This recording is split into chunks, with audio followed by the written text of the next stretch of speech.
from different countries, Uruguay, the US, Ethiopia, to Lithuania, right? So their stories.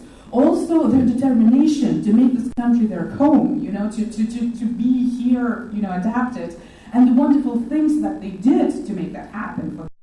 So I asked myself, what can I do to help these women? What can I do as an artist to make them more appreciated? And I suggested we should produce a theater show, a documentary theater play about them. And 7 women said yes, and we produced that play and premiered it during the 16 Days Against Gender-Based Violence campaign. And as part of the show, 7 women told their life stories. I helped them construct these stories, and I helped them communicate in an interesting and captivating way, but that was their stories that they told from the stage. They were very nervous before the first show, and their main concern was nobody will show up. They were like, Aiste, we're happy to help you, because it wasn't a theater on a proper stage, with lighting and everything. So they were like, Aiste, we're happy to help you, you're a nice person, you have very good motives, but it's a waste of your time, because not a single person will come up. And they were wrong. I asked them to trust me, they did, I'm very grateful, and they were wrong. It was full house. People were clapping and crying, and they had exactly the same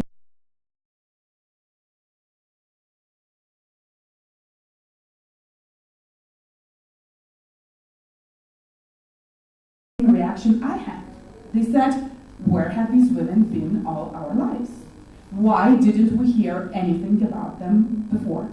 So we did the show twice, and we started getting requests for repeat performances, which actually proved to be difficult because the women were not professional actors. So I couldn't take them out of their lives, their motherhoods, their careers, their regular jobs, and just take them on a tour. So then I came up with an idea to produce a documentary. So in 2014, we produced a documentary film about 5 women who came to Lithuania for different reasons. One of them had Lithuanian grandmother in Uruguay. One of them was an immigrant of love. She fell in love with a Lithuanian actor and moved here from the US. One of them looked for better opportunities. She was a Jamaican who thought that she wanted to be an entrepreneur, and she thought that Lithuania offered better conditions than Jamaica for that. There was a war refugee, a woman from Chechnya, who was working for the Ministry of Foreign Affairs, and while she was on a diplomatic visit in Lithuania, Chechnya was attacked by Russia and disappeared. So the country that she was representing disappeared from the map, and she had to ask for refuge in Lithuania. So we produced that film, and we showed it on national television, and we toured 15 towns with it, and we did all sorts of things with that. And we discovered that there's a lot, actually, our society has a lot to learn in terms of intercultural communication. That we were taught for so many years to be, this perfect Soviet citizen, which shouldn't be diverse from anyone else, should be the same like anyone else, that we just stopped seeing diversity, or we just started neglecting it. So there's a lot, to be done and to be discussed. So that's why in 2015, I founded a social enterprise, which we had the same name as the documentary, Ethnic Kitchen. And we started doing 2 kinds of projects, 2 kinds of activities. So one of them were socially relevant arts and media projects like the film, the documentary about immigrant women, but also 2 months ago we produced a show of a Hollywood actress, Finley Smith, who was a cheerleader in college, and she was gang raped by the football players of the team that she was cheering. And she produced a one-woman show about that. And that show is really not looking for the guilty part or being bitter or being broken, but it's really about her journey to healing, and it's a comedy. So it really talks to young audiences, and it really works on campuses very well. And I was again a little bit apprehensive, because Kinley was just really open and really wanted to do that. I wanted to do that too, but I knew that in Lithuania we're not used to talking openly about certain parts of our lives, especially sexuality and female sexuality especially. So I thought, I was a little bit afraid that it would be, people would be defensive when they hear how openly she can talk about that. But again, the effect was totally opposite. People opened up in all sorts of unexpected ways, and we talked to students too, in addition to showing the show. And then the vice rector came of one university to the lecture, and she was like, "Students came out of this class crying. Like, what did you do? I've never seen a student come out of a class crying. You know, it's like not what we do in Lithuania." But that just shows the power of art and the power of storytelling. And the second thing that we do, so that's part of our activities. The second thing that we do education innovation, also by means of arts, media. And the main focus of our educational projects is enhancement of cultural intelligence. So we teach people how to accept cultural diversity, how to understand it, and how to communicate effectively and lead effectively in culturally diverse situations. So when I teach that at Vilnius University Business School, I start with very simple exercises. For example, okay, so I have business students, so I have to tailor it to business environments, but tell them, find 10 ways to show your appreciation to a colleague who did you a favor. Or find 10 ways to word a task that your colleague didn't understand. Or find 10 ways to ask a question that you didn't get an answer to. And at first it's very frustrating. Why 1 or 2 ways is not enough? But the point of this exercise is precision. We need 10 ways to find exactly what we want to say, to find the means of expression, that say exactly what we want to say. Because very often students come to me and they say like, well, there are not enough words. The language is too limited. And I always say, well, guess what? Artists, philosophers, painters, musicians have been expressing the most complex thoughts and feelings for centuries. We fail to express ourselves, not because there are not enough means of expression, but because we don't know enough means of expression. So we have to study them and to learn them to be able to say exactly what we mean. So at first they're very frustrated, but by the 10th draft, they become very imaginative. Even the people say, well, we're not writers, why do you make us write, or we're not poets, so why do you make us, come up with those, haikus, or whatever they come up with, because, they do come up with stuff, by the 10th draft, they sort of, but they become, like, really imaginative and eventually precise.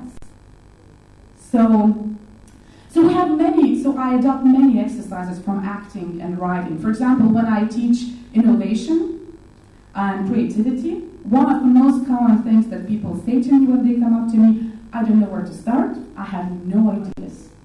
Well, it's like it's nirvana, it's certain people try to reach that all their lives, no ideas, nothing. So it's like, well, maybe not. Maybe let's try. So I say, let's try this exercise that writers do when they try generating ideas. So close your eyes, even out your breathing, calm down your thoughts, and write down 10 things that made an impression on you today. Then take a pause and write down 5 things that have been haunting you all your life. Then put these things together, rank them in the order of importance. And it's amazing how much they learn about themselves from these simple lists. It's only a list, And then, of course, the next question is to ask ourselves, so why have we put the top 5 things on the top of our list? Why they interest us? Maybe they can interest other people too. Maybe one of them can be the beginning of a new venture or a new enterprise, or an innovation. But it all starts with the exercise of opening up, looking into yourself, and really thinking beyond 2, even thinking beyond 10. And if you feel that you are lacking means of expression, just go and learn. Look at the paintings, look at films, and we watch films, and so this is why this enterprise I'm still running it, and because I could see the real change that the show and the film made on the women, because they learned to express themselves, but at first they were very timid, and they said we need notes, and I let them use notes, and they were reading their own life stories from notes, So, and we were doing all of that, but you see, and then we went on a tour with the film, And you could see how they, and you know, if somebody would ask like a, you know, provocative question, not a very, you know, trying to provoke women into sort of breaking down, you could see how they would, you know, cave and be very afraid. But, you know, by the end of our tour, they became really those powerful speakers who could speak up for themselves and who could express exactly what they mean, even if they didn't agree with the opinion of the opponent from the audience, you know. So that was wonderful to watch. But also the effect on the society. For example, the Uruguayan lady, there's a Uruguayan lady in the movie, and she comes to the film, to Lithuania, and she is struck by the number of victims of domestic violence in Lithuania, female victims. So she says, I need to do something for them. And she finds this women's shelter that takes in women who have suffered domestic violence and have nowhere to go, who have made the decision to, you know, leave their husbands but have nowhere to go. And she decides to donate her clothes to that shelter. And after the release of the film, we had so many emails and so many calls of people asking, where is that shelter? We want to donate clothes too. We want to help these women too. And the film and the women in the film, they were mentioned 100 times, over 100 times in the media, regional and national.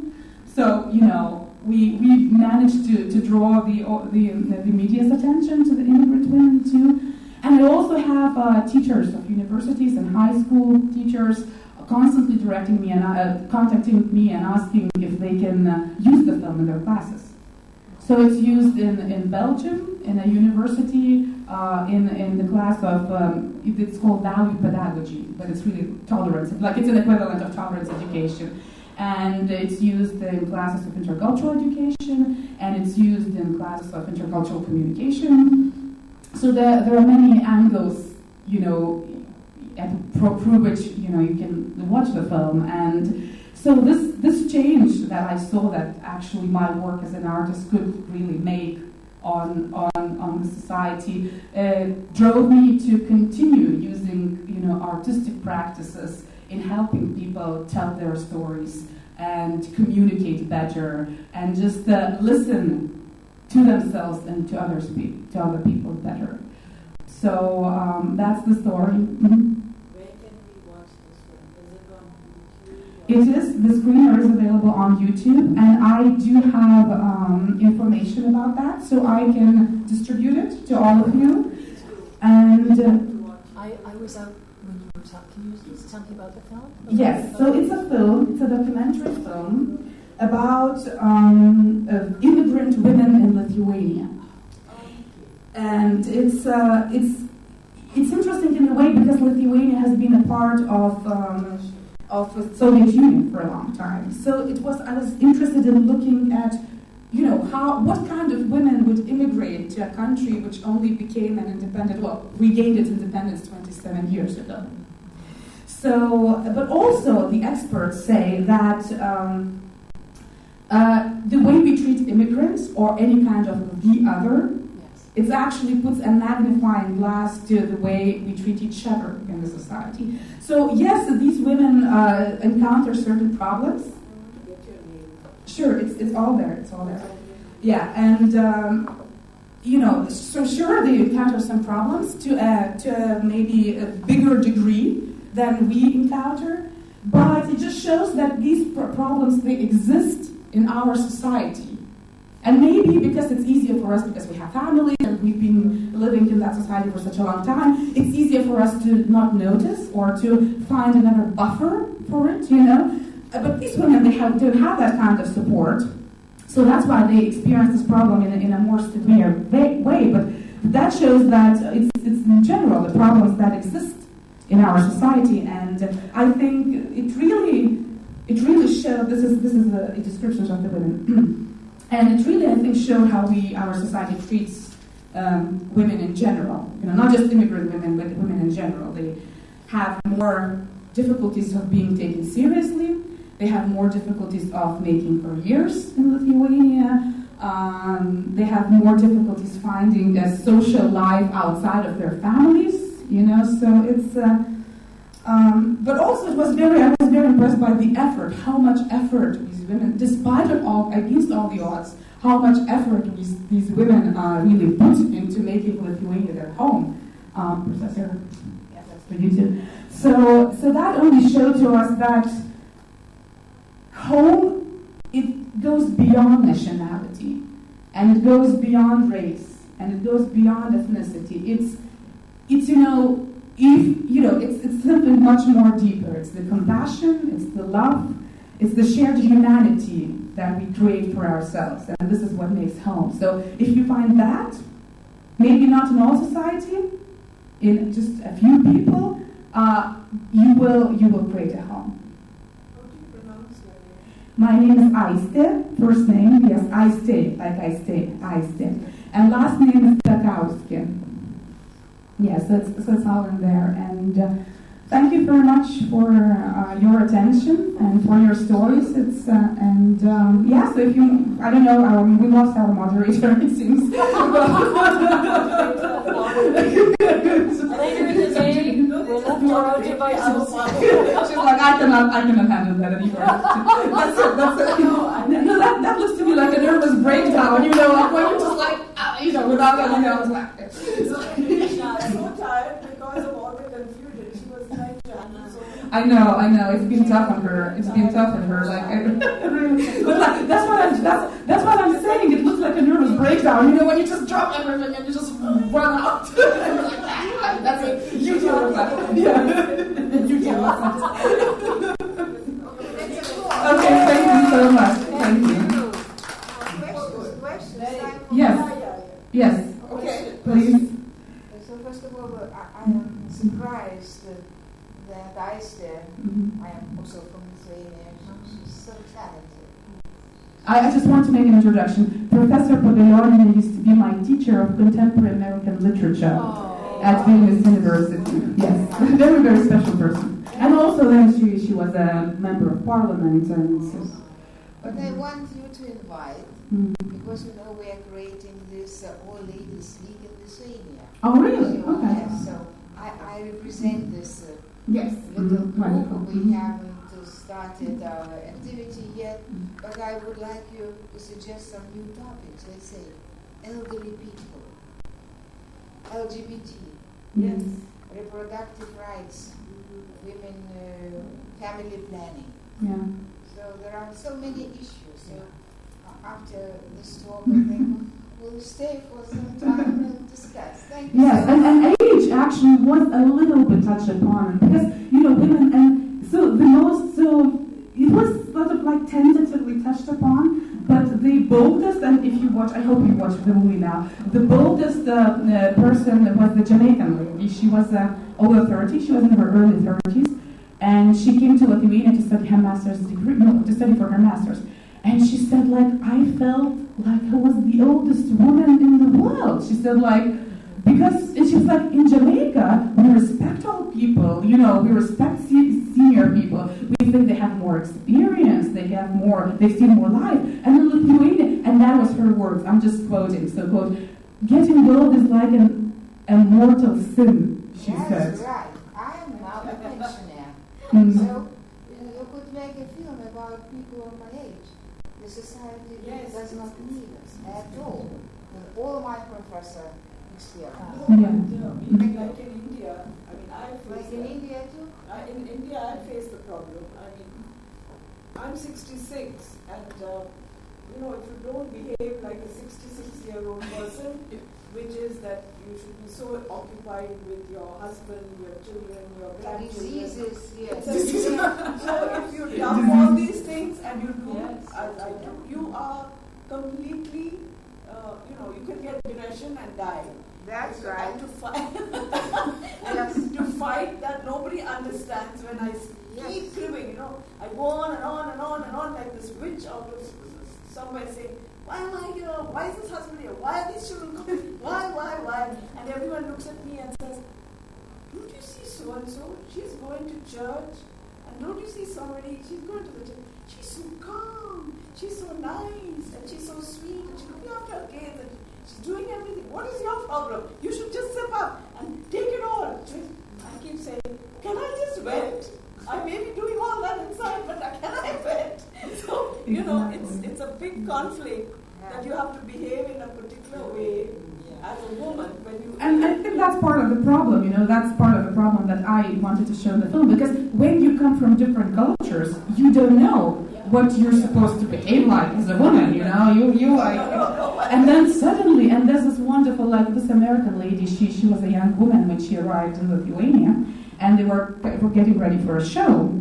So, and she saw that chairs needed to be, you know, moved in the room. So, you know, she took the chairs, and her would-be husband, he wanted to be gallant, and he was like, oh, no, but he didn't speak any English at the time. So he started yelling at her. What she heard was yelling, you know, she was like, I was standing with that chair. I didn't know what to do. Was it the wrong chair? You know, so she was like frozen there. And then it turned out that he was trying to be gentlemanly and say it's not a lady's job to carry a chair. You know? But it's so interesting that she didn't have that in the States. Like, in the States, isn't it? It's not how a man shows attention to you. Like, you know, it's like, she was like, what? Like, this person? So she was like, so the first time I talked to Midas, he yelled at me. She always tells the story, you know.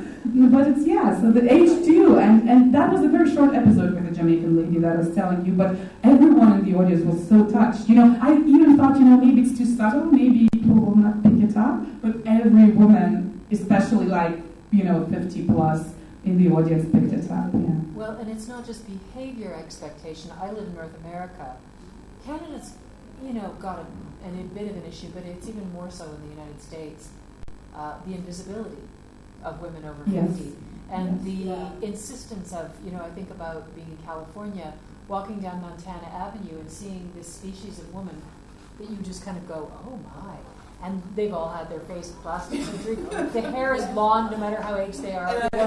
They just have to, and they do look like a different alien species that have been encouraged because the actual gentle, beautiful aging process is not seen as elegant and admired. It's, you know, and so I think about when you look at the wisdom of the goddess and looking at it in the Celtic terms of the maiden, the mother, and the crone, we very much revere the beauty and the youth of the maiden, the fertility and fecundity of the mother, and we fear the crone because we perceive her as those deleterious negative terms, the old hag, you know, these witchy terms. And in fact, when a woman goes into menopause, you know, it's biologically shown that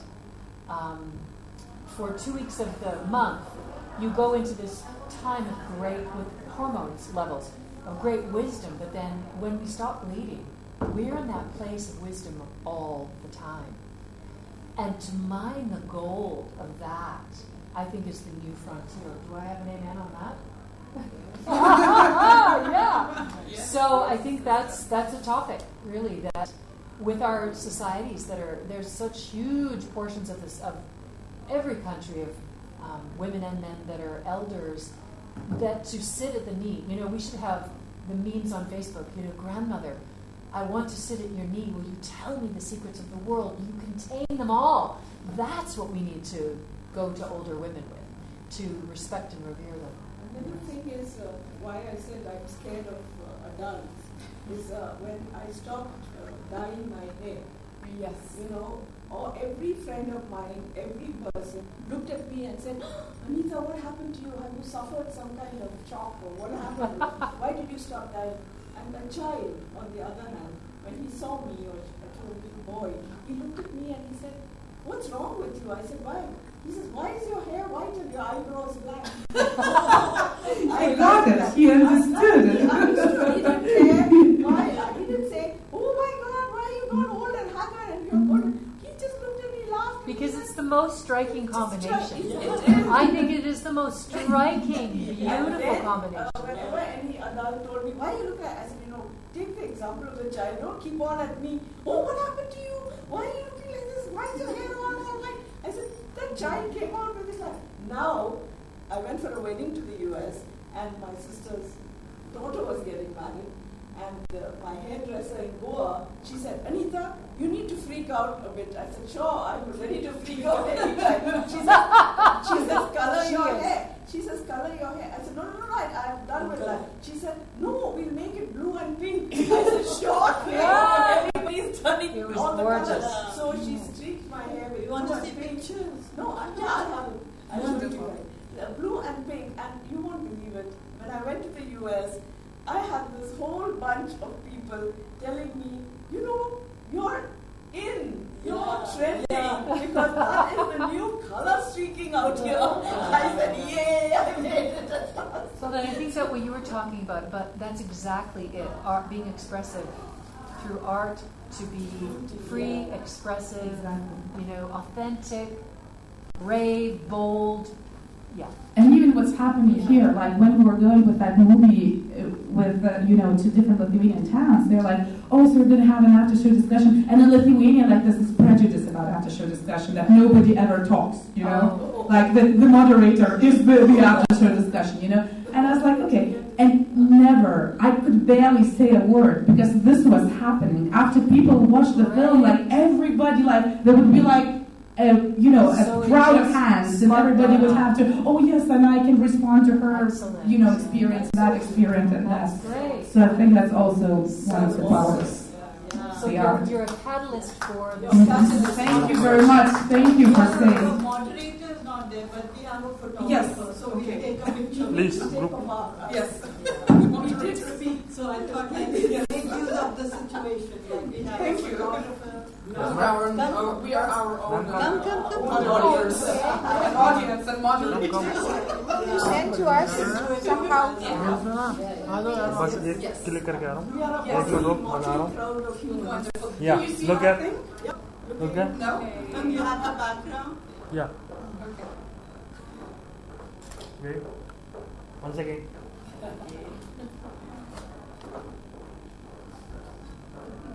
Hold it. One. Thank you so much. Thank you. Very well. Very fast. Really impressed. Very times over. I've been doing it for a long time. So you live where? Well, the capital. Oh, you know? Yeah, I do that. Yes. Yeah, so the two of you, I just met another very dynamic young Lithuanian lady. Which in Goa. She had come for a training. We had a 4-day training. I live in Delhi. I went home to meet somebody. My sister-in-law didn't do well, so I was in the hospital just for a few hours. So I went and looked her up. So today morning I checked her. So I'm here for next week. She's not sick. You met my daughter also. I must give you that complimentary video for it. Did you mention her in the book? Yes. Yes.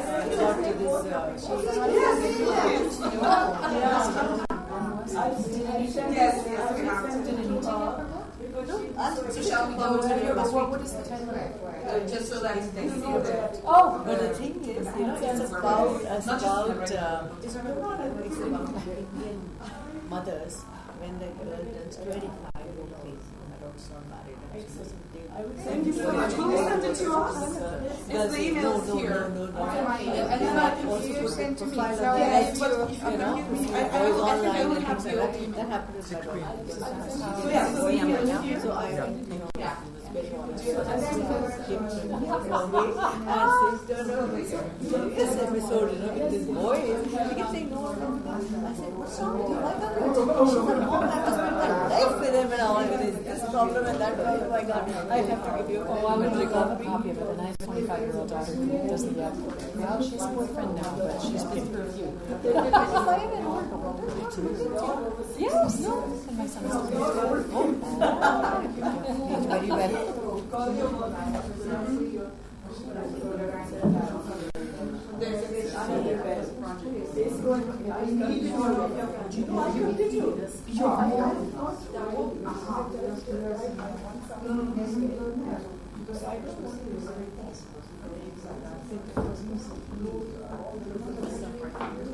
Tai žiūrėkit, čia viskas yra kažkaip kortelė, tada tai žinoma,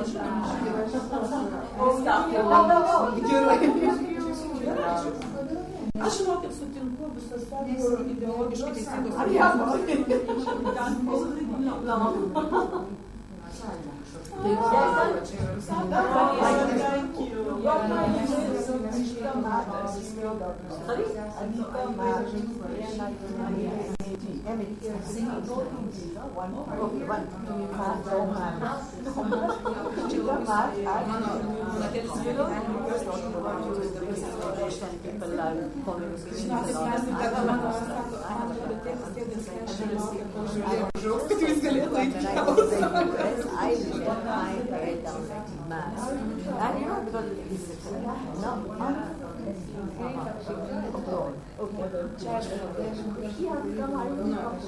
So my problem is that I'm patrolling the you know that we have to really behave in a particular way. And I show my best effort sometimes. I show my true color. And then of course the husband will be saved from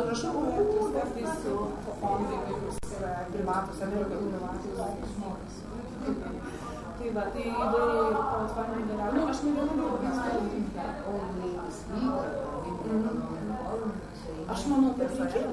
O kodėl ne? Bulgarai kitais metais daro. O Bulgaras, kaip šnekėjom, aš girdėjau, išeina apsigalvo tą ir jo, aš neturėjau kokį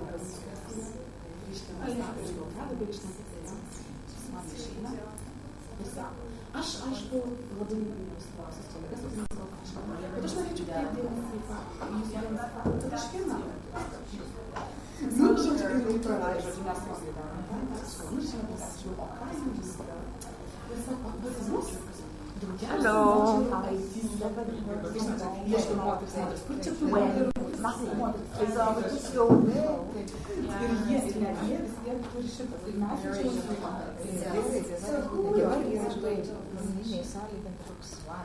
I don't know, because I'm not, my role is a volunteer in this event speaker. She and I are on conditional Aš taip pažadėjau savaitgalį. Gerai, tai tada mes visi susitiksime. Tai jūs rytoj važiuojat ir aš rytoj važiuoju. Aš vakarė. Aš vakarė tai irgi. But you have been arts and love. I am in the but you retired from but you are retired now. I am retired. What's your name? Road Firestone. This is your child that you started right now. You have seen the chef to Yes. No, these two are in the arts manager too. Oh, Paris. And there should be one. But now you left your work. Yes. What, from an hour to... I know. So we fast. You know, you could, but you could talk to me from Yeah, we'd love like to know in 5 minutes. We have just 5 minutes left, or at least halfway. So any photos? My code. Moderator. Okay, so what you do is you just introduce. Yes. Welcome to this. The topic is this. When we are speaking and for section match, is it possible? Yes. So you can introduce each other and you can introduce Ten photos? Your theme is about unconditional love. Yes. What that means. So that you can times self-acceptance and trust Thank you very much. in your heart and intuition. I see. So maybe we can just adjust, because the artist is a global player. It has a lot to do with this connection and relation. And you. Road Firestone, Arts and Culture. Yes, and culture person. So we sit here. You sit in the middle. So you are There wasn't anybody there. I was a camera person. So we have So I just thought of it, and we just welcomed people, and then we started talking, and we started pretty well spot on. We didn't know, well, let's wait till people show up. We just started, and then as people walked in, they came and they got here. And we just kept it on task. I just need to know what my time, that's all I need. Well, and what we did also was just, well, I'm talking to them. I just talked when I talked. Yeah. And mine ended quick. There wasn't a time so there wasn't anything. And so for me, I won't really need a timekeeper because mine's pretty short. I'm in bullet points, and I'll expound a little bit. I don't see me going on and on and on. Especially knowing your other. Yes. I'm a filmmaker.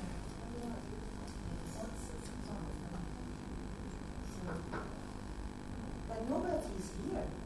So we talk. There's people. There's people there.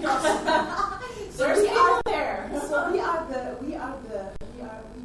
It goes out to the world, though. It should, I mean, we're talking to the people in the camera. Yeah. In the camera. Yeah, because it goes out online. I see. A lot of people. So watch maybe it. we can do a kind of a workshop. Yes. What do you think? Not everybody has 5 minutes. We can do something different. I think it's going to probably flow perfectly. It's like, do you want to start doing something? Do you have an idea of how we can start Yes. a workshop idea? Yes, I would like the 3. There is the camera. So I would like the 3 chairs to merge together, nearer to the camera. And then we sit, and then we don't lose time changing people. And then we can just sit Have a and then conversation. working together. Everybody, we can say everybody has a time of 5 to 7 minutes, but not alone, talking alone. Maybe taking 2 or 3 minutes to talk. First, like to the view. How does unconditional love relate to You know, because That it's you know. stresses me. Because it changes your. Which is fine. I'll figure it out. It just stresses whatever me. works. I can flow because I did your traditional speech format where you've got your intro, your points, and your points. And it's just my angle is more of a No, but it's only a suggestion. I don't want to. No. And it's all right. I just communicating in a language that the other person can receive. These are beautiful. I have an These idea. are beautiful. I know, it's wonderful. So why don't we take the chairs in the middle and you begin defining unconditional love. And then go from there. Yes. So do No, seriously, I'm okay. I was going to say, or you started with what you're going to say. Yes, pass the mic with with your what I was system. going to say. Pass the mic And then along, just and then have a just let it take the conversation. mic on its own. It's so lively because So if then that we can integrates share your something with the people really honestly and not talking to us And and I don't to mind you. talking to you. Yeah, I like your group idea. You know, I just wasn't. And then after you're finished with this, the audience can get involved too, and then we've got the feedback back and forth. because we can have this Artists are very conversation. flexible. yes. You know, and it's also more lively. Kind of like The room is empty, so we can share together. What is the other? How many? There's 6. I think it's Well, six. I don't plan.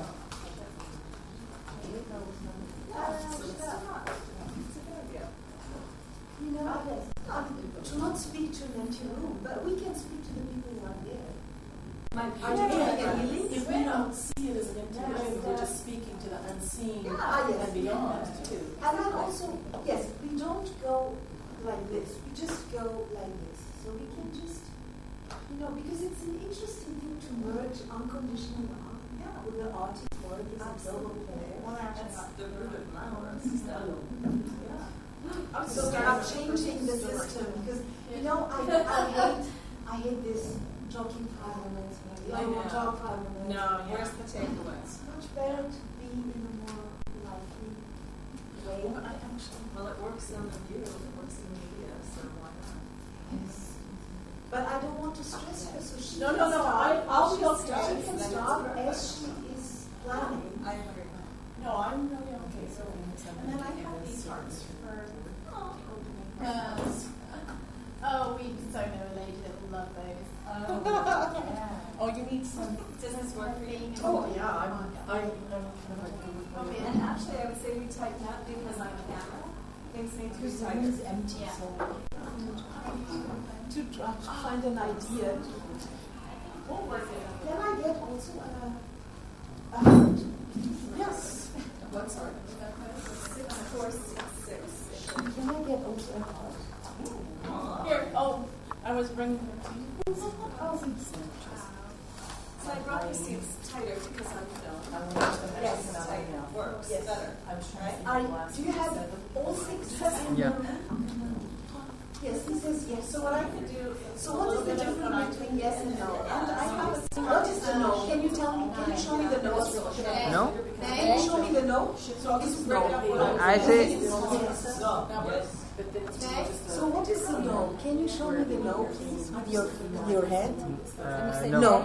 No, like this. And yes is like it's smaller. With smile. Okay.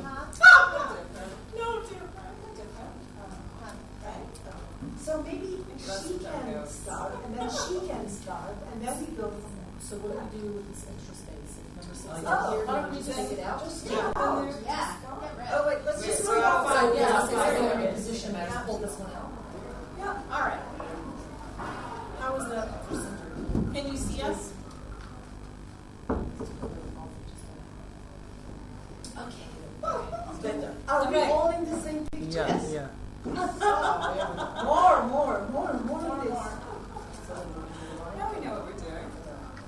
So we Oh, should. do we need the mic? Yeah, For the video.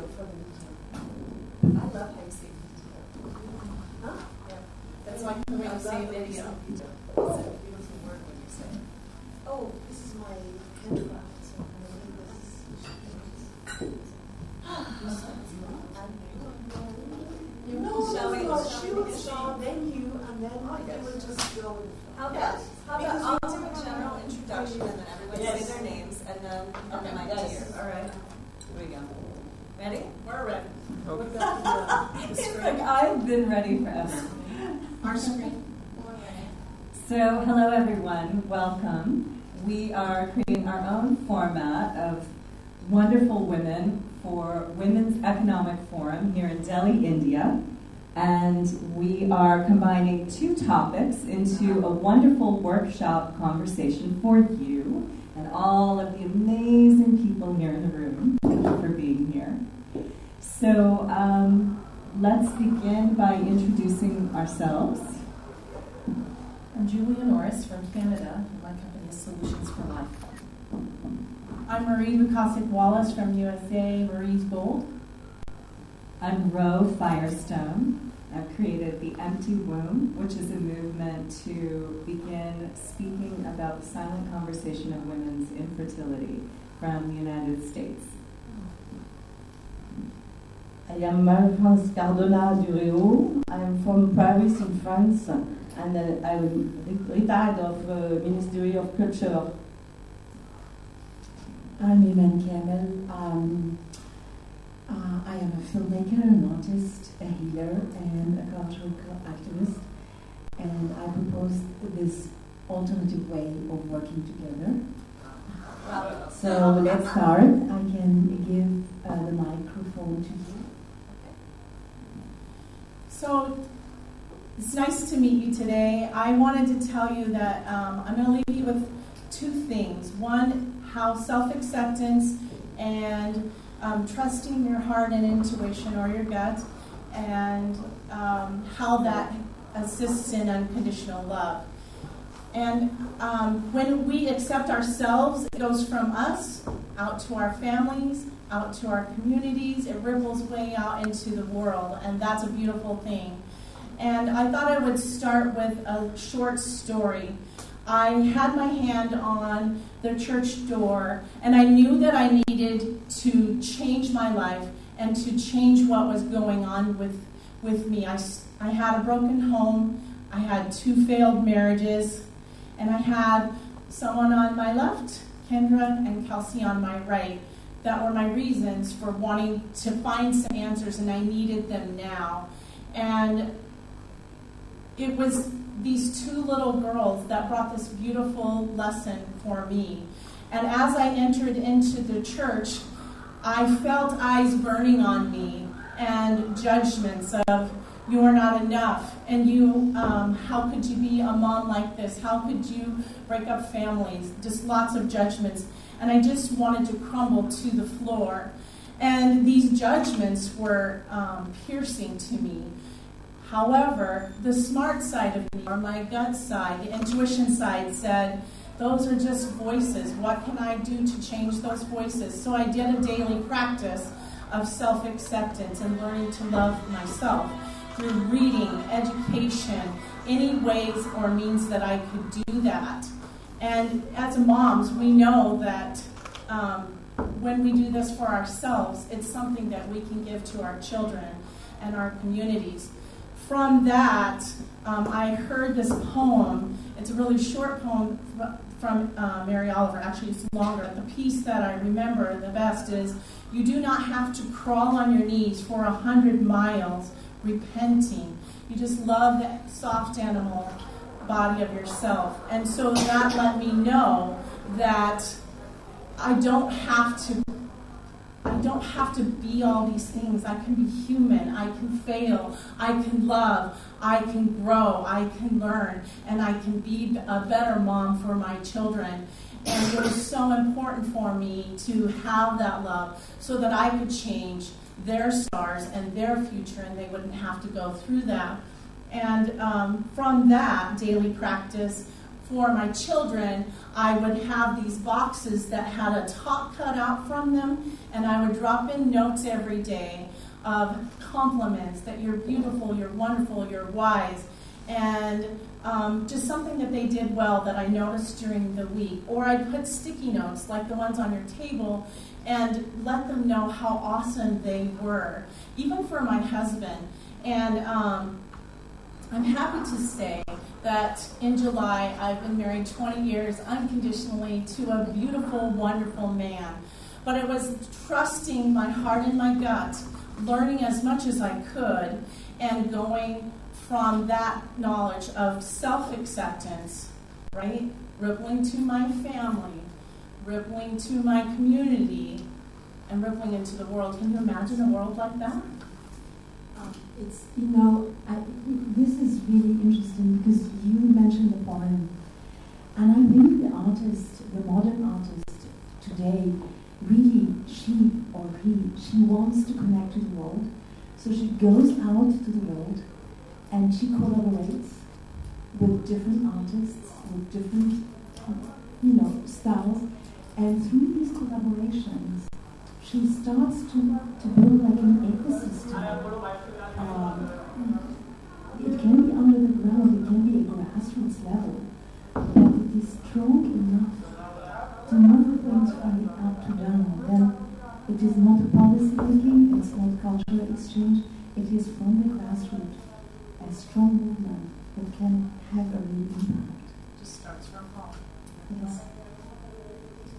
I love what you said about starting from that space, and something you said that really connected for me was you said the words soft animal, the soft animal inside myself, that I get to love the soft animal. And for me, the art that I create, which is incredibly rooted in intimacy, it's my own experience of infertility, and I've sewn my medical paraphernalia from in vitro fertilization into baby blankets and syringes and blood swatches and hand stitching, traditional women's work.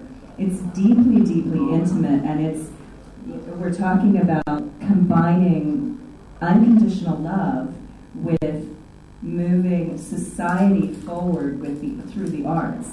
And infertility, for example, right now is an unspoken conversation.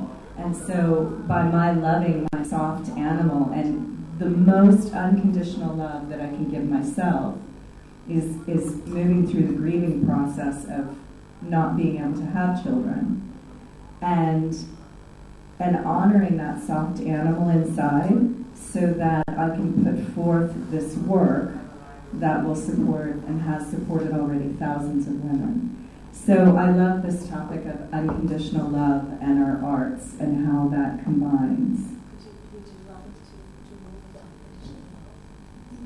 Yeah, I was thinking about that with the infertility, how you can very easily move into self-judgment and self-loathing because of all the dreams and things that you had imagined for yourself and the unborn child and all of these things. And the grieving process, you start off in denial and then move to acceptance. And just using that as an opportunity to befriend yourself and love. And you're right, I think that just the perfection of these two topics being joined together is phenomenal. And what I had originally prepared was kind of a different angle. But I was thinking about in relationships, there's so many songs out there that talk about love, and it just makes it sound like it's so simple. In relationships, they can be pretty complicated because I come with my story and background, you come with your story and background, and we have these children that we projected onto, all these ideals, and they have their own agenda when they're born, and so it can get quite messy at times. And what I stumbled onto a few years back was Gary Chapman's book, The Five Love Languages. And we each have our own way of receiving love, and because we receive it in a certain way best, that's how we tend to show love. However, the other person may not receive love in that same way, so all of our expression of love may go unfelt, and the person that we're loving as much as we can, as we flow our love in our way, may never feel loved, and they may spend their whole life feeling unloved by us. And there's words of affirmation, so the constant, like you were talking about, the notes in the box. Some people would be, yeah, whatever, and some is like, oh, what a treasure. Quality time together. One person may feel like, oh my gosh, you're smothering me, and the other was like, oh, I'm so special, you want to spend this time with me. Receiving gifts. Some people, oh, dust collector. I have to wear this ugly scarf, or whatever. And then I was, oh my gosh, you handmade this? Look at all these colors. And acts of service, taking out the garbage, can be received as a gift, or be like, what do you think, I can't do that? Or physical touch. You know, that's so nurturing for some people. Some is like, get off of me already. So when we deliver love, if we want it to be received, you kind of need to find out how the other person best receives it. One way is to watch how they give it, but there's also an online quiz that you can do to be able to find out what your love language is, and then the other party can't do too. It was very interesting in our own family to find out the different ways that we all receive love, and after we knew that, we could better deliver, where mine is the gifts. I'm not a tangible material person by any means, but I love when somebody will like show up at my office with a coffee. Oh, that's so sweet. And my partner is words of affirmation, which I would never guess because he's not all wordy. He talks in sound bites. So I never would have thought hearing how special he is to me would be how he would feel loved best. Let's ask if can I connect, Marie? Because it's interesting, we were talking about the personal movement of love and the impact of art, but Marie is coming from the policy-making level. And I like this movement from down to up, but also from the up to down, to meet and to be inclusive, because then the power of this culture of love and art can come together. Can we give Marie first the words? Thank you for the transition. I'm very touched by your words because my husband and my sons are two very sick. My husband cancer and my son was operated of when. And your words help me. I want to talk about cultural exchanges and from particularly about museum changes. When I worked in Paris, I was the head of the documentation center of French Museum, and I was a correspondent of ICOM. I don't know if you know the ICOM. It's an independent, non-governmental organization who make linkage between around museums in the world. And it's a very, very ancient organization. She date of 1948, and it's actually his anniversary. And I want to speak about it because it is an organization who promotes museums into the world and exchanges on countries and at the niveau global. And we have word listed about cultural objects who are exchange no. Yes. She's trying to say that the connections, the linkages are outside of countries. It's linking a lot of projects together. I would like you to join in, please, into this workshop. We are trying to create a workshop here, so I want you to get closer and try to interact with us. I will wrap up a little bit.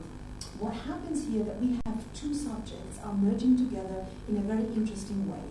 They are talking about unconditional love.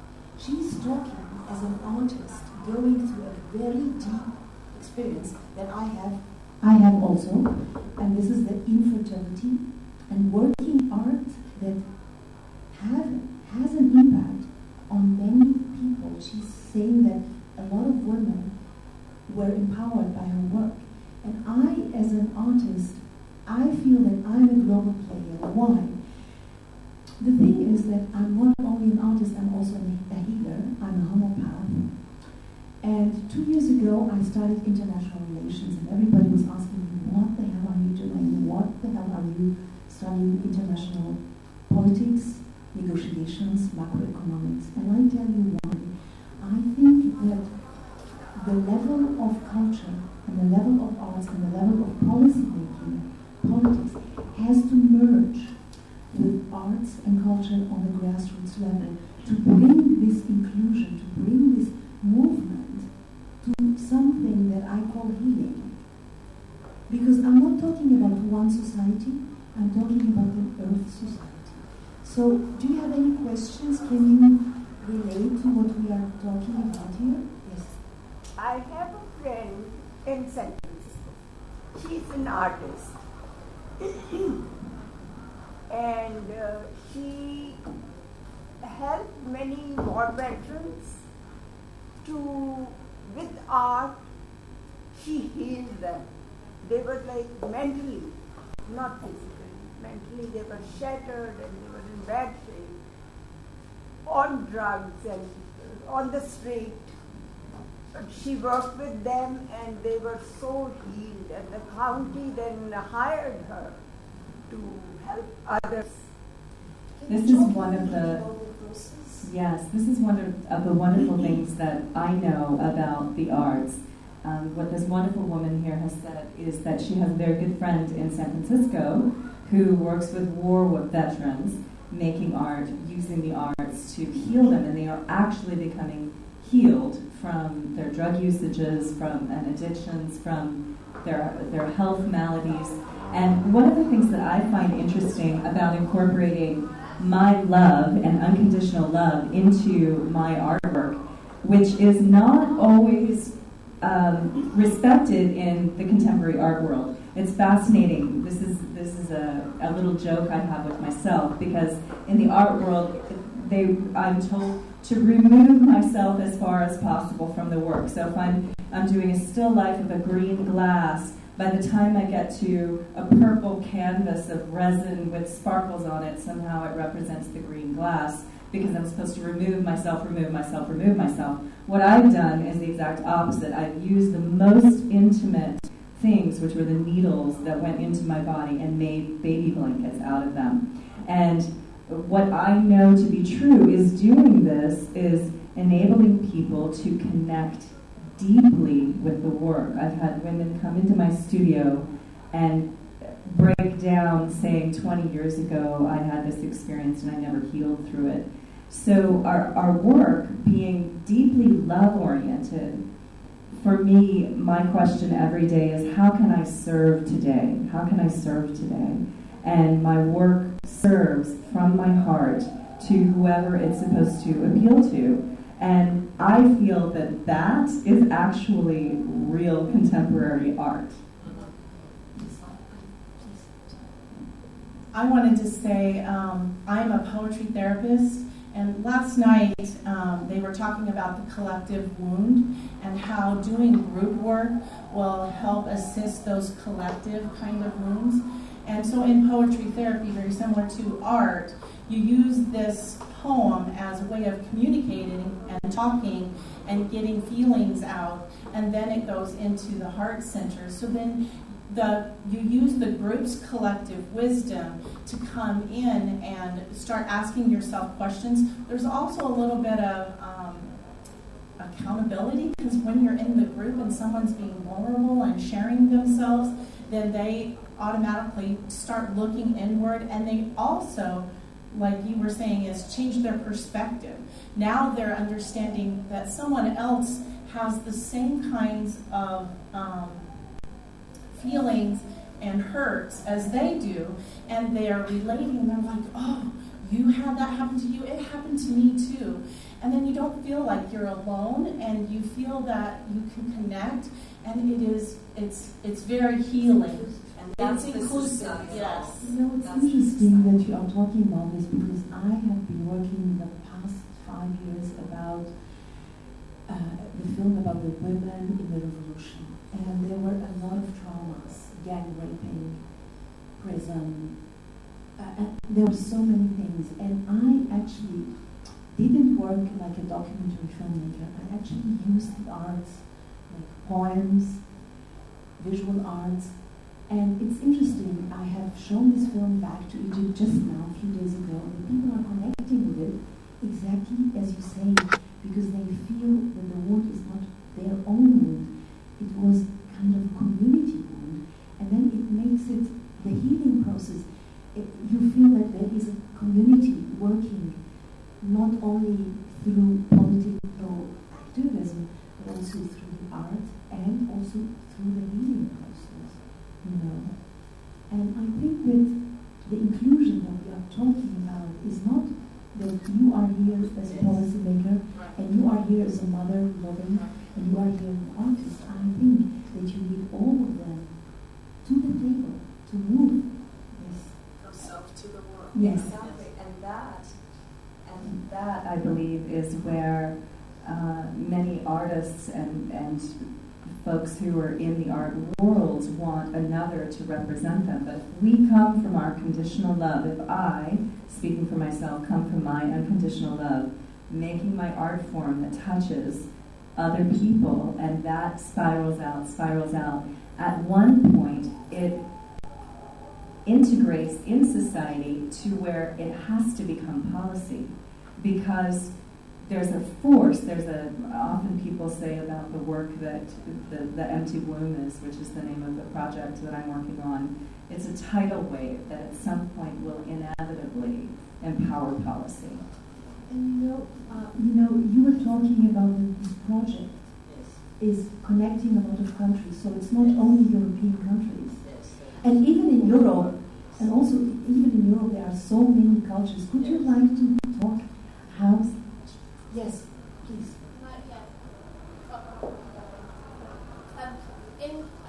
I'm from the UK, and recently there was Come closer and take the mic, please.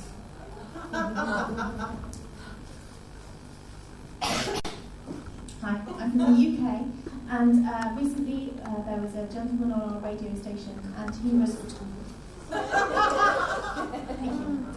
He is called the Doorstep Poet, and he's a poet, and he wanted to make a difference to people's lives and make people happy, because there's quite a lot of discontent in our country at the moment. There's quite a lot of divisiveness happening, specifically in local communities. So he decided to take his poetry and literally walk up the street and knock on people's doors and wait for them to open the door and say, "Hi, can I have 5 minutes of your time? I'd like to write you a poem." And a lot of people wouldn't even let him get the words out to say that's what he wanted to do. They would shut the door in his face straight away.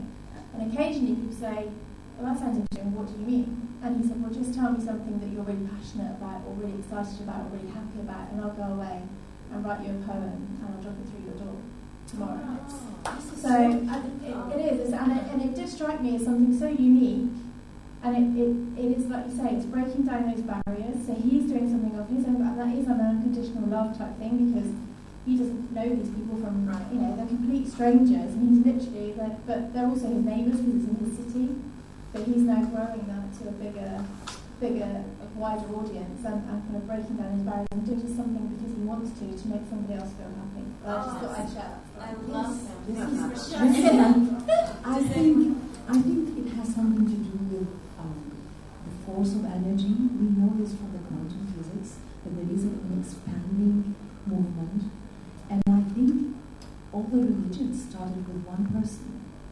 And I think that this expanding movement is something that I really think that it is very imminent.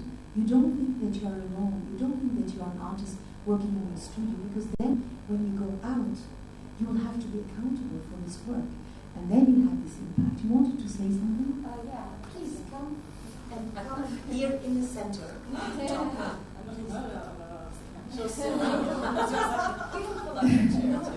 So, make us so my name's Nikki, and I'm also from the UK, if you're coming here. And I have a question for you all. So my daughter has some infertility potential challenges ahead. She's very young, but there's been some problems, and also she has a sort of health condition. But how we've treated it as a family, she has a really lovely sister. We have a close relationship. I have about 60 messages a day from both of them. My mum and my dad, her new stepdad, my husband number 2, probably, and my father as well.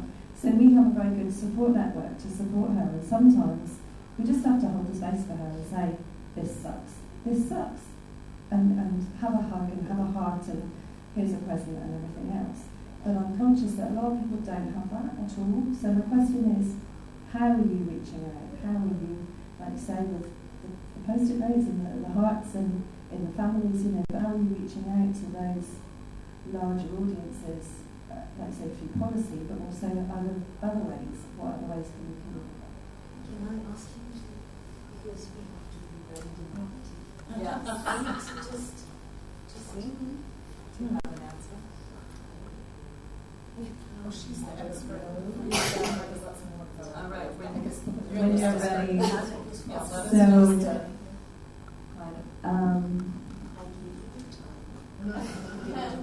Well, and she'll get, the same you do. It's a process of your. Absolutely. Well, it's the sisterhood, right? I mean, we're all holding one another in it. This beautiful woman's daughter, who I hope it's okay that we're talking about her, and I'm holding her heart. So my thought about how to help is, I feel my artwork is like water that I hold in my hands, and I hold it gently and firmly, and I offer it to people to drink. And if they choose to come to it, then they drink. And if they want more, I give them more. So infertility is so delicate and so existentially painful that it's very difficult to connect with people who have children, no matter how loving and wonderful my sister, mothers, friends may be. If they have children, there's a rage and a wrath and a jealousy within me that I had to step away from even my best friends who had children. I was very clear with them and said, this is why I'm in so much pain, and I love you and I love your children, yet I can't be around you right now. I can't go to that baby shower because I'll make it about me, and I want it to be about you. And so I was able to very clearly communicate with those that I love, I got to step away from you right now. And they were loving enough to welcome me back.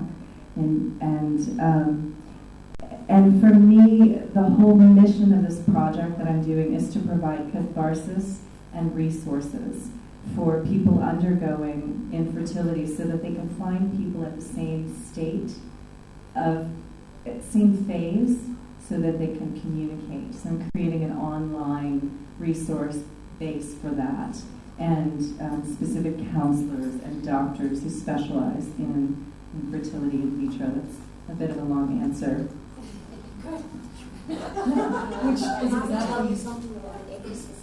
Which is exactly why I didn't feel I could answer as you were talking about what comes up for you in connecting with people who have children, because I have 6, so I couldn't speak very well to this piece. But I can speak. I wanted to talk about the doorstep poet. I think that is an amazing way of blending the art and the love, because the stranger, the person who's receiving the poetry, can probably better receive it from a stranger, this love and support, than from someone that they have a connection with already. There's this random person showing up like an angel to affirm the passion that they've probably been carrying secretly because they don't dare share it with somebody that they love and care about because it's too vulnerable. So I think that's phenomenal. And you are asking how to spread. I have founded this word, not cultural diplomacy, but cultural eco-diplomacy. I think there is an ecosystem. If everybody is working in their own field of energy, and then at one point it will connect to another field of energy, and all rivers will lead to the sea. I am a sailor, I know this. So this is the point. I think that you don't think that your impact is just in the community or in the family. If she is working with her daughter is working with her friends in the school. After 20 years, she is working in an organization. It just goes and leads to a bigger impact. And this ecosystem I'm telling you is not a theoretical, it's not a technical ecosystem. It is an organic ecosystem, and it has a lot to do. I don't want to use this word unconditional love because it's such a high level word, but I am thinking that this is what really connects the water in the sea.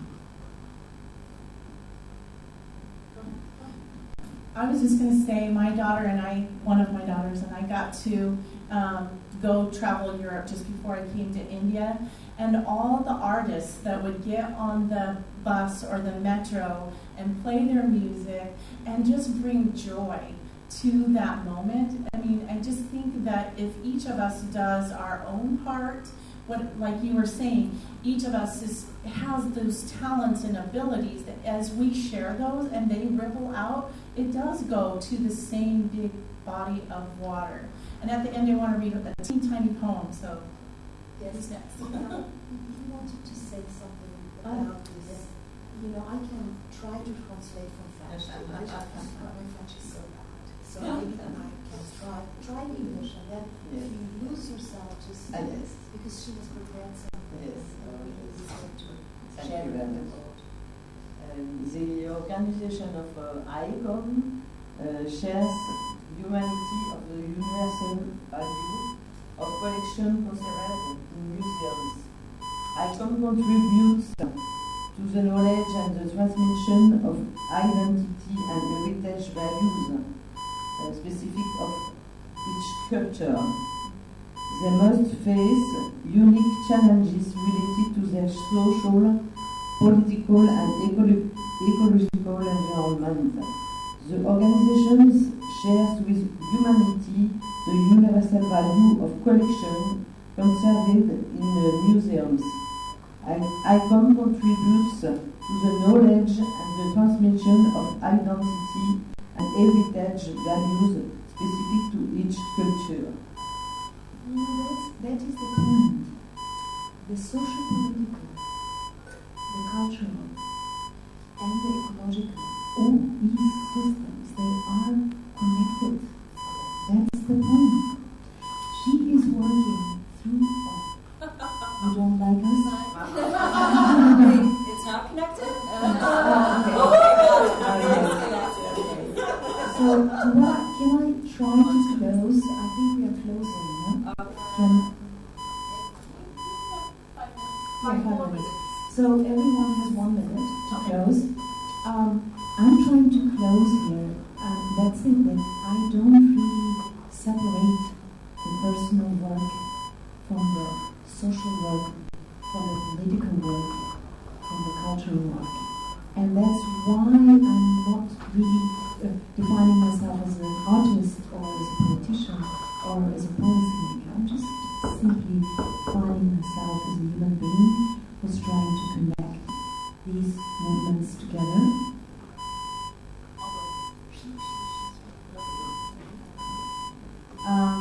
So I guess in close, yes, I absolutely agree that the micro becomes the macro if it's driven with my truest intention and my truest love. And that's what I like, what I focus on with my work is that it be true to myself, the highest truth.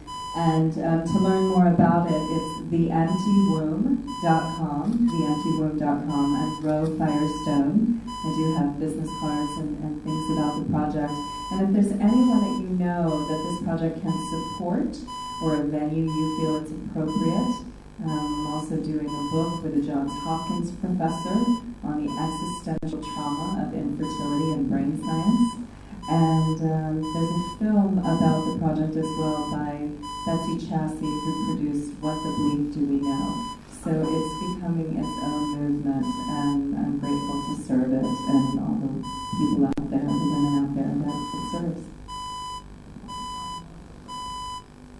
Okay, so I love this little yellow book. I just found it walking in a little tiny bookstore away, and it says, and it's about intuition. And what does it mean, I asked, to follow your heart? She laughed and beat on her drum. So you want my secret recipe? She said. I said yes. To follow your heart is as simple as closing your eyes and listening to the rhythm of your soul song. Once you find the beat, you will always walk in tune. And so just remember that when all you hear all those crazy voices in your head, that it's just really about your gut intuition and self-acceptance. And then those little notes that are on your table, you can write a note to yourself or write a note to one of your families. Just tell someone that you think that they're awesome. You want a last word? Yes, please. Say one last word, please. Okay. So, can I wrap up? Sure. Yes. We started with 2 different themes. They merged together. They merged together formatly because we decided to make a workshop out of it and a dialogue. So what I learned today is that there is the unconditional love can be like the ocean, has a rhythm. You have to be really true to yourself first, to be very honest to all the pain and all the problems. And then it goes into work, or it goes into educating your daughter and your attitude around you. And then this work goes out to the world and has an impact. This impact can go and get the influence of the policy making. And then it has around, it has an impact to the outside. Thank you very much.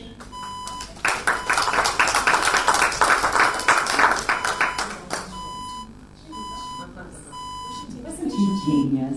Yes. Do you guys want a picture? Yes. Yes, please.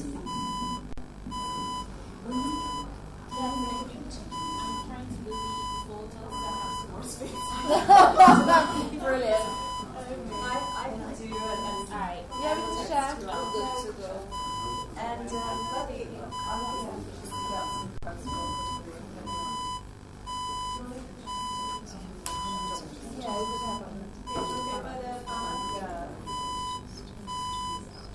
If anyone would like to know about the project, my card. Take a picture of the band. Well, probably by the more. Yeah, someone else. Yeah, That's someone else. No good over there. She's in the center. Oh. Go back to the places. And there's one more phone over there.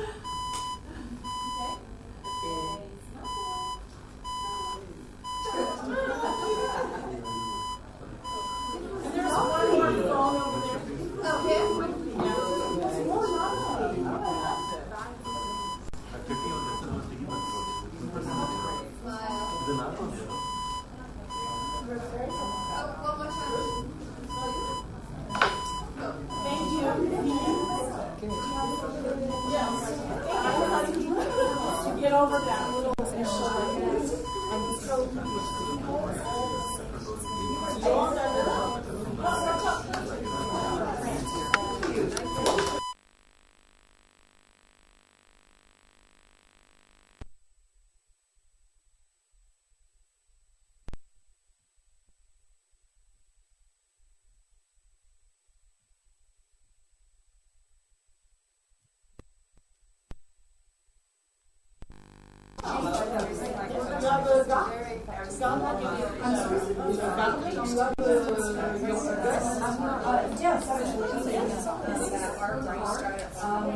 And this is my card, so I got my And I probably it's just like so I don't know. It's called the yellow. Really, where I'm going to pass, but I'm going to make an introduction.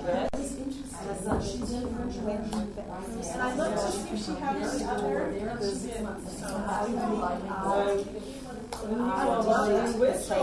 no, she wants to be here.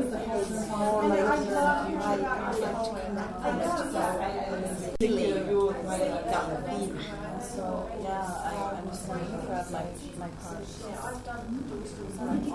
So boring.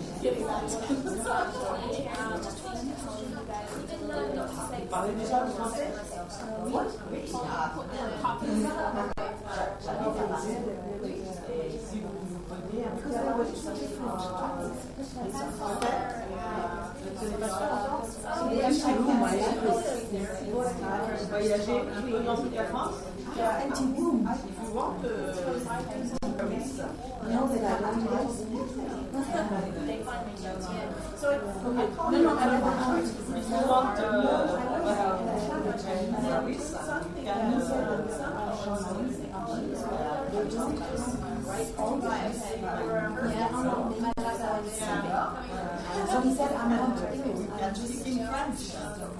Just don't have it. Point of view as a native. He said that percentage of like witches and age, like artists, most of the people they don't have it, not as an illness, but as a mental, they will not receive, they have another function.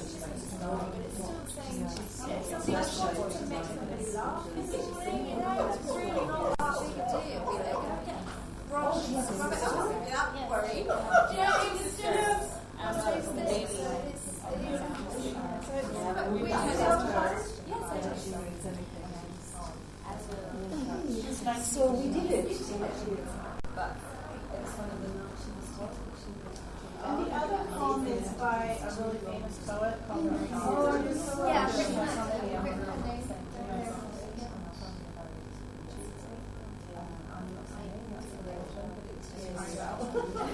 So that's oh, okay. So business colleagues or workshop courses.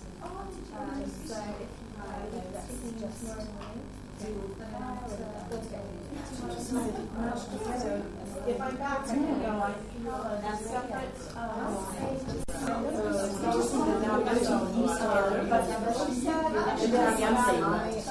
Yes. Exactly. It's kind of what she wants. They're trying it out to see how it's Excuse me. Excuse me.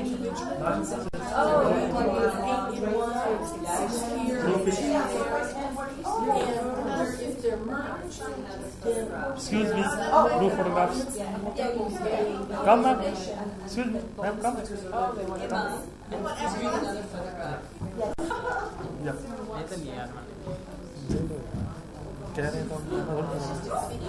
Ma'am, come. Yeah. मैं camera तो चालू करवा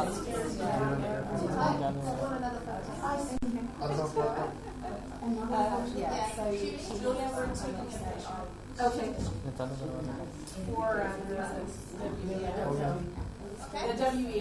Can we have also with our visitors? One we do not. Okay. The speakers. And can we have one with the lead? Can we have one with the others?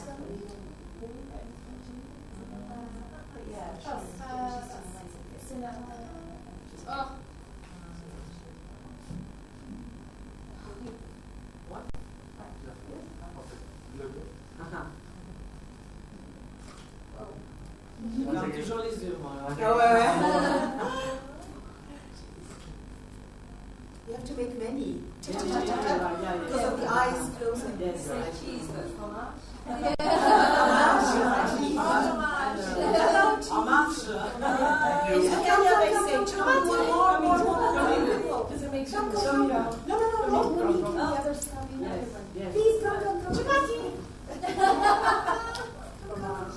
So we have more people. Come. Our guard is second position.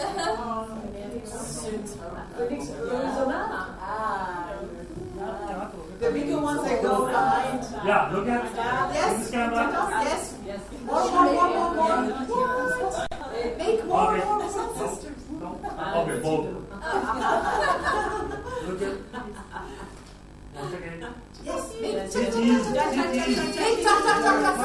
Make more. Okay, thank you. That's so cool. Can you WhatsApp, please?